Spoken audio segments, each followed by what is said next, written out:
আগামীকাল সোমবার জুলাই গণহত্যার মাস্টারমাইন্ড ক্ষমতাচ্যুত স্বৈরাচার প্রধানমন্ত্রী শেখ হাসিনার বিরুদ্ধে মানবতাবিরোধী অপরাধের ঘটনায় প্রথম মামলার রায় ঘোষণা করা হবে।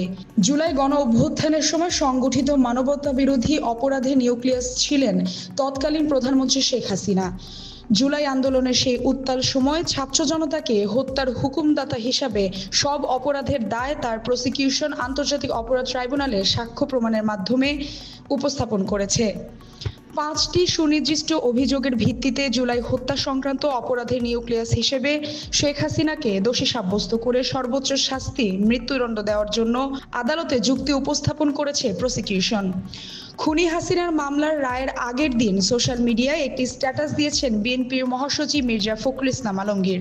রোববার বিকেলে নিজের ভেরিফাইড ফেসবুক পেজে তিনি এই মামলার পূর্ণ ন্যায় বিচার ও স্বচ্ছতা দাবি জানিয়েছেন।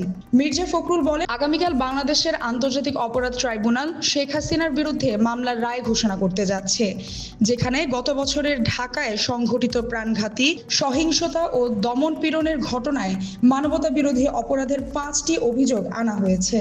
আমরা পূর্ণ ন্যায় বিচার এবং স্বচ্ছতা দাবি জানাই।